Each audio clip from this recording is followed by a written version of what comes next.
Money can buy comfort. It can buy luxury. It can even buy silence, but it cannot buy away grief.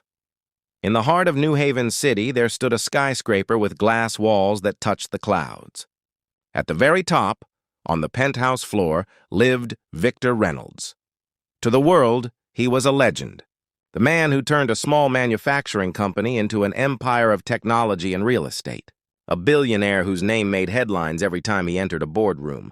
But behind closed doors, he was just a man. A man who had lost the only person who ever made him feel whole. 2 years had passed since Victor's wife, Elena, died of cancer. And yet, for Victor, the wound was as raw as the day he had buried her. He still kept her clothes in the closet. Her perfume on the vanity, her photograph on his nightstand. At night, when the city lights flickered below, Victor often found himself reaching across the bed, only to feel the cold emptiness where she once slept. His staff respected him. His colleagues admired him. But none of them saw what was inside, a man drowning in loneliness, quietly fading despite all the wealth in the world. And so, on Friday evenings, Victor did something unusual. Something that no one in his world of polished suits and luxury cars would ever imagine. He drove to a modest corner diner called Sonny's Place. It wasn't anything special, just a neon sign flickering above the door, chrome stools at the counter, and the smell of coffee and bacon grease lingering in the air. But that was exactly why Victor came here. No one cared that he was a billionaire. No one whispered his name with awe or fear. Here, he was just another tired man in a booth by the window. A man who liked his coffee black and his steak medium rare. The waitresses knew him by sight, but they never pried. They never asked about his fortune, his company, or his mansion. They simply called him Sir and left him in peace. That Friday evening, rain poured against the glass windows. The diner was warm, filled with the chatter of locals escaping the storm. And for the first time in weeks, Victor almost felt human. But he had no idea, as he stirred his coffee absent-mindedly, that tonight would be different. That tonight, a single sentence would turn his entire world upside down. Her name was Sophie Carter. At 26, Sophie had already lived a life heavier than most. She was a waitress, working long shifts at Sonny's Place, balancing plates and trays with practiced grace. But beneath that uniform was a single mother, raising her 6-year-old daughter Mia on her own. Life hadn't been kind to Sophie. Her father had never been in the picture, and her mother, Maggie Carter, had passed away when Sophie was barely 12. The weight of responsibility had fallen on her early, and she carried it quietly, without complaint. That night, Sophie was covering for another waitress. She hadn't planned on serving the older man in the corner booth, but fate had its way of steering her steps. She approached his table, coffee pot in hand. "Would you like a refill, sir?" she asked politely. Victor glanced up, his tired eyes meeting hers. He nodded. "Yes, thank you." As Sophie poured, her gaze drifted to his hand, to the silver band on his finger. Her heart skipped. That ring, that intricate swirl design carved into the metal, with a small emerald stone at its center. It was impossible. Her hand trembled slightly as she set down the pot. And then, without even thinking, she blurted out the words that would change everything. "Sir, my mother used to have a ring just like yours." The clink of Victor's spoon against his cup stopped. His eyes narrowed in confusion. "Your mother?" he asked slowly. Sophie nodded, her throat tightening. "Yes, her name was Margaret Carter. But everyone called her Maggie. She passed away a long time ago." For a long moment, neither of them spoke. The storm outside pounded against the diner windows, as if echoing the storm now rising inside Victor. Because that ring wasn't just any ring. It was a custom-made design, crafted by a jeweler in Italy nearly 4 decades ago. Only 2 of them had ever existed. One belonged to Elena, the other to her childhood best friend. Victor's mind raced. He remembered Elena's stories of her childhood, of growing up in a small town outside New Haven, of a fiery, spirited girl named Maggie, her closest friend, her confidant. But after college, Elena had lost touch with her. Life had swept them in different directions, and now, this waitress standing before him claimed Maggie was her mother. Victor's heart pounded in his chest. Could it be coincidence or fate? "Tell me," he said quietly, his voice almost shaking. "This ring, how did your mother get it?" Sophie frowned, taken aback. I don't know. She wore it for as long as I can remember. She never told me where it came from." Victor leaned back, stunned. He couldn't focus. The food on his plate, the chatter in the diner, it all blurred into nothing. That night, as he drove back to his penthouse, the question haunted him. Why did Maggie have the same ring as Elena? And more importantly, what did it mean? Victor Reynolds was not a man who believed in coincidences. All his life he had built empires by following facts, not chance. By reading the fine print, uncovering details, and pulling the threads until the truth stood bare. But now, the mystery wasn't about money or power. It was about a waitress, about a ring, about the ghost of his late wife's best friend. That night, Victor sat in his penthouse study. Rain lashed against the windows, lightning flickered across the skyline, but he barely noticed. On his desk lay a picture frame of Elena, her smile frozen in time. He picked it up, running his thumb across the glass. "Elena. What did you keep from me?" he whispered. He couldn't ignore it. He wouldn't ignore it. The next morning he made a call. Not to his lawyers, not to his board of directors, but to a man named Daniel Hayes, a private investigator Victor had used in the past. Discreet, efficient, and most importantly, trustworthy. "Daniel," Victor said, his voice tight, "I need you to find out everything you can about a woman named Margaret Carter. She lived in New Haven, passed away years ago. She might have been close to my late wife." Daniel didn't ask questions. He simply replied, "Consider it done." Days turned into weeks. Victor carried on with his routines, meetings, press conferences, board approvals, but inside, he was restless. Every time he went back to Sonny's place, he found himself watching Sophie from afar. She was strong, he could see that. But there was a sadness in her eyes, too, the kind that only came from years of carrying burdens alone. And her little girl, Mia. She had Elena's same curiosity, that spark that lit up a room. Could it be? Could blood be calling to blood across generations without anyone knowing? Finally, Daniel returned with answers. And those answers would change Victor's life forever. "Margaret Carter," Daniel began, placing a file on Victor's desk, "grew up in Willow Creek, childhood friend of your wife, Elena.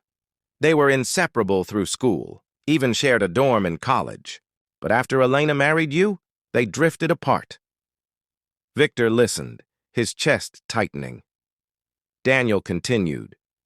"Before her passing, Maggie rented a small apartment on the east side of town. She raised her daughter, Sophie, alone. Never married, never spoke about Sophie's father. Not even once." Victor's brow furrowed. "Nothing? No name, no clue at all?" Daniel hesitated, then slid an envelope across the desk. "Except this. We found it in a safe deposit box registered under Maggie's name. It's addressed to Elena. She never mailed it." Victor's hand shook as he picked up the envelope. The paper was yellowed with age, the ink faded. Slowly he unfolded it, and as his eyes scanned the words, his world tilted on its axis. "My dearest Elena, if you are reading this, then fate has not been kind, and I never found the courage to tell you in person. You know that Victor was always the man I loved before he became yours. We were young, reckless, and for a brief moment, he was mine. When he chose you, I stepped aside. I never wanted to come between you both, but soon after, I discovered I was carrying his child. I couldn't tell him. I couldn't even tell you. You had just found happiness and I couldn't destroy it. So I left. I raised Sophie on my own, and she has been my joy, my purpose, and my pride. But I also know this truth is not mine to take to the grave. One day perhaps she deserves to know, and maybe Victor deserves to know too. Forgive me, Elena. I only wanted to protect your love, not steal it. With love, always, Maggie. The letter slipped from Victor's hands. His breath caught, his heart pounded in his ears. Sophie. The waitress with the tired eyes and the gentle smile. The girl who thought she grew up fatherless. She was his daughter, his blood. And that meant Mia, the little girl who loved strawberry milkshakes and doodled on napkins, was his granddaughter. Tears burned Victor's eyes. For years he had grieved the emptiness Elena left behind. For years he had believed his life was finished, that he had no family, no one left to pass his heart to. But all this time, family had been just a few blocks away, serving coffee in a diner. Yet with that realization came something heavier. How could he tell Sophie? How could he explain that her entire life had been shaped by a secret buried decades ago? And worse, how could he expect her to forgive him for never being there? Victor knew one thing. He had to try. Victor Reynolds had faced hostile takeovers, courtroom battles, and billion-dollar negotiations. But nothing had ever felt as terrifying as the thought of sitting down with Sophie Carter and telling her the truth. How do you look into the eyes of a woman who believes her father abandoned her? And say, "I never even knew you existed"? He rehearsed the words 100 times, rewrote them in his mind until they blurred together. But nothing sounded right.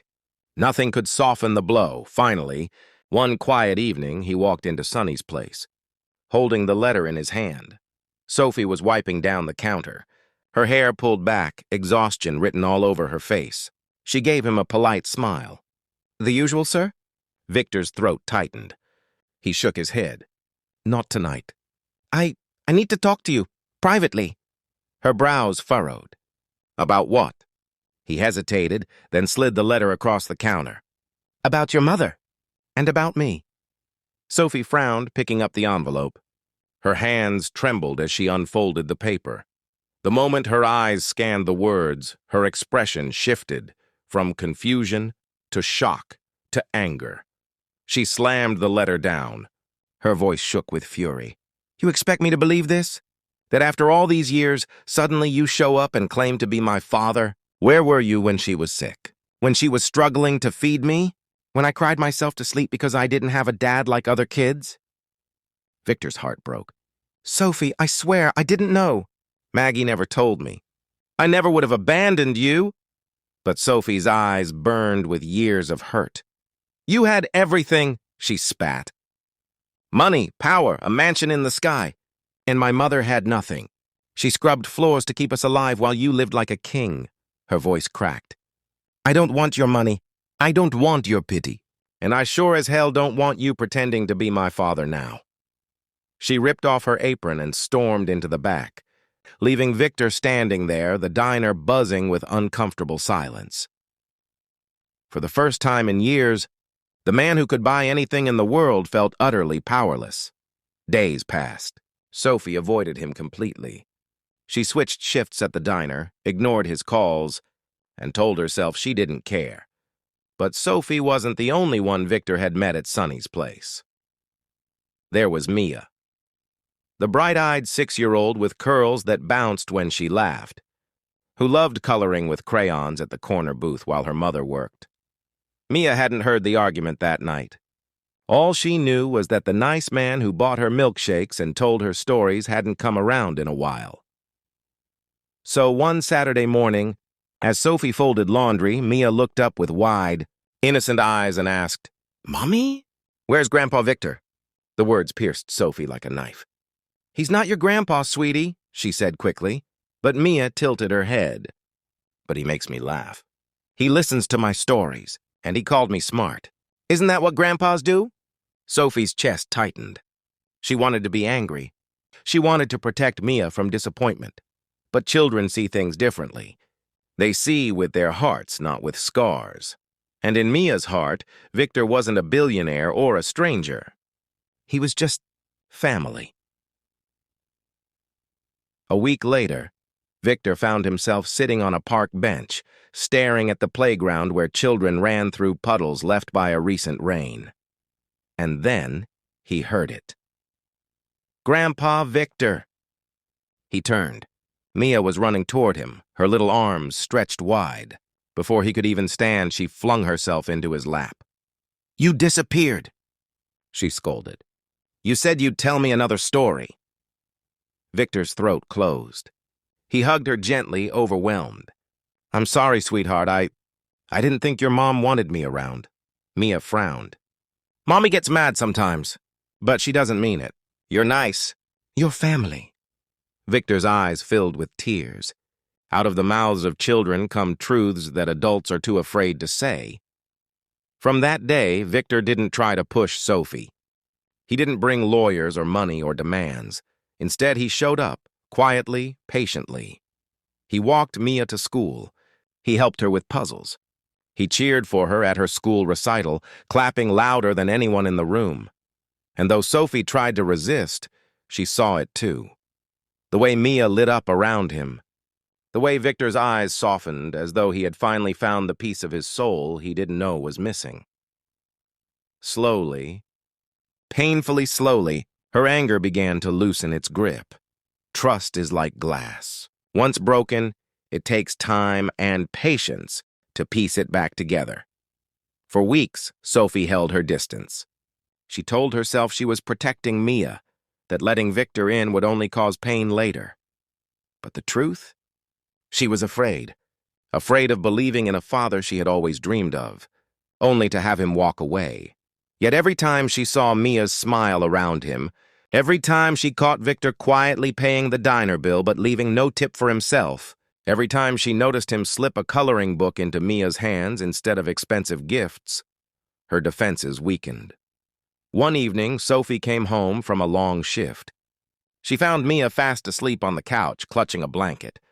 And there, sitting beside her with a storybook still open, was Victor. He had dozed off mid-story, his glasses slipping down his nose. For the first time, Sophie didn't see the billionaire. She didn't see the man who had been absent from her childhood. She saw a tired, lonely father who had finally found a piece of himself he never knew he'd lost. Her throat tightened. The next morning, as Victor prepared to leave, Sophie stopped him at the door. Her voice was low, uncertain.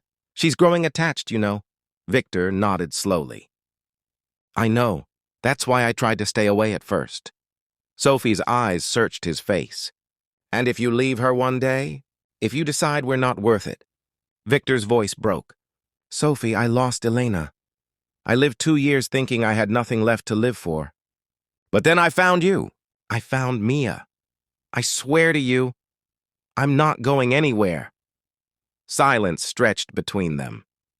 Finally, Sophie whispered the word she had kept locked away her whole life. "Dad." Victor froze. His eyes glistened. And then, for the first time, he allowed himself to embrace his daughter. Life didn't change overnight. Healing rarely does, but little by little, things shifted.